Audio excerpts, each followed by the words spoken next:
how do you see the markets now from the macro point of view, and also over the medium to long term, 3 to 5 years?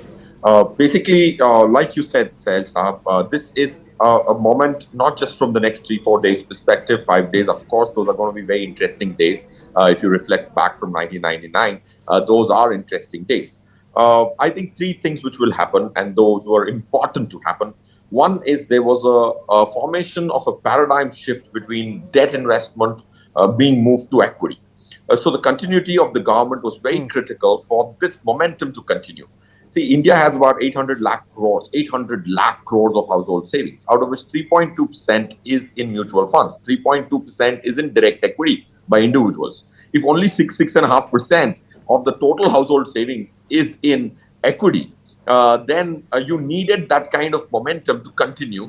So that will continue. That's point one. Point two, I personally think the first 3 to 4 days could be about the larger stocks.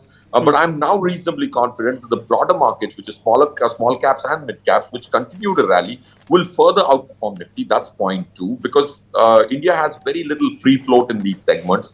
2.5 lakh crores is there in small cap funds, and that's very small amount. That's 0.3% of India's household savings. So there is very little free float available of small caps, especially in India. So there is going to be re-rating again upwards. Of course, there may be astronomical valuations in some stocks, but that will continue. That's point two.